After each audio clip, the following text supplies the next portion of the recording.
Hello again. I'm back, and I got to get my guest here, Linda.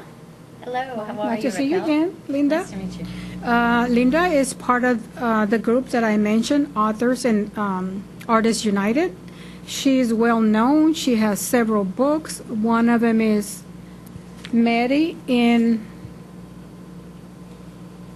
Adventures in Linda. Maddie in Adventureland. And Katerina the Ballerina. And she's got the Black Madonna. She's been one busy author. She's also got Icelandia. So all her books can be purchased at? They can be purchased at Black Opal or on Amazon or Barnes & Noble, Smash Words, or they can go on my website and LindaLeeKane8.com. And on the Black Madonna, the first 3 chapters will be, you can play them and it'll be read to you by a man with a great English accent. Sounds awesome. Linda, tell us a little bit about your, to me, I have a favorite book, but I don't have it here. Which one is your favorite? You want to talk a little bit about it?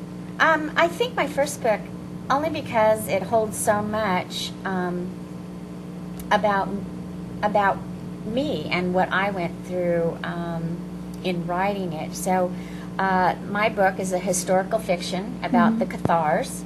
It's a religious order that was far beyond its time, and it was in the 12th century. Women were leaders. They were vegetarians. They didn't take money from the rich and the poor, which made the Pope pretty angry, Pope Innocent III. They are supposedly the ones that held the Holy Grail for safekeeping. And Pope Innocent III declared them heretics. And so he made an order that all of them were to be killed. So that's the story. It's a story about the Cathars. It's got romance. It's brain candy, so it'll keep you on your toes with a lot of historical facts. And it goes from the present to the past. So we go back and forth from a professor who is on the trail of the Holy Grail. Linda, how would you describe your writing? Would you prefer to write children? Do you like to write children? Do you like to write more stuff like that? What is your preference?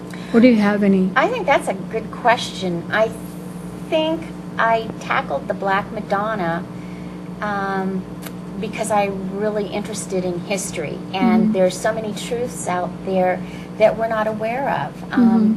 And I want to educate myself as well as others that read the book. I like children stories because I was a school psychologist and retired school psychologist, and what I did is wrote children's books to help children with their self-esteem. Like Katerina Ballerina was a book to, Katerina Ballerina, it's about a young giraffe who wants to become a ballerina. And there are a lot of other animals who don't believe in her. And it's about following your dream, never giving up. So it's what I wanted to have for kids, a good story to make them believe in themselves. That's great. So you're not just writing because you want to write or because it's something that you want to do, but it's something to help others, especially children. And Yes. that's great. Absolutely. The other book that I wrote, it's a lot of fun. It's Maddie's Adventures in Numberland. It's 3D, so it has 3D glasses that come with it. And I wrote it, and a math teacher went over it. Her name is Rosemary Nader, and she went over the book to make sure it was accurate in math, and it's to help kids have fun with math, learn math in a way that they can use it.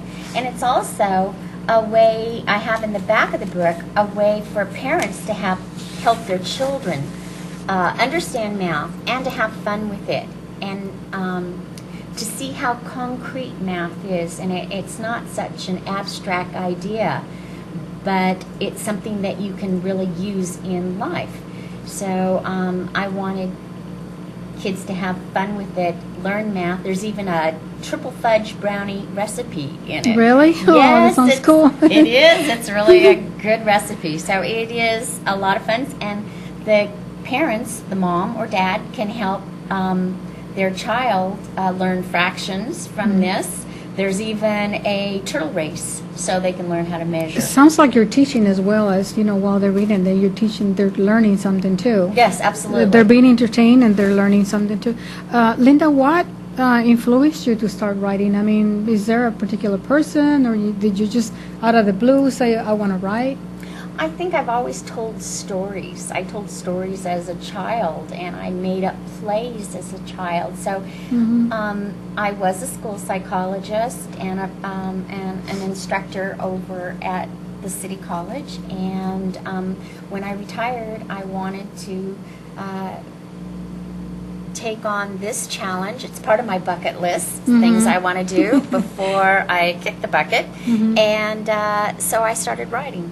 Why would you want to kick the bucket when there's so much to do, Linda? Well, I don't think I'll have time to kick the bucket. I'm not going to have time. It's like when I had my babysitter, she was like 80 years old, and my little son, my youngest son, was so attached to her, so enamored of her, that he was saying, Mommy, I go around finding all the buckets so she won't find any buckets that she can kick. And not that is so cute. That is cute. So yeah, you don't even think about kicking buckets. There is so much out there to do. There's not that many good people that have a heart to help others. Most people are just in there for the money and the fame. Right. I know you as a person, you like to help others. Quite a bit. I've always been helping others, and this is what we're about. Absolutely. And have we posted up her website in case anybody wants? Okay. And Linda too is offering one of her books. I think she told me before the show that this one, the 10th caller that calls gets a free one, and but you have to be the 10th caller, and you can come pick it up here at the show. They'll set up the address up there on the screen, and after we leave, you can come pick up your book and my book, the 10th person that calls. I'll Well, have Linda, an autographed copy of it for yeah, him. Linda, was nice talking to you. It was wonderful talking to Good you. luck with your books, and we'll keep in touch, and hopefully you can come back and we do some more. We talk some more. I love it. Thank you so much. Okay. Nice seeing you.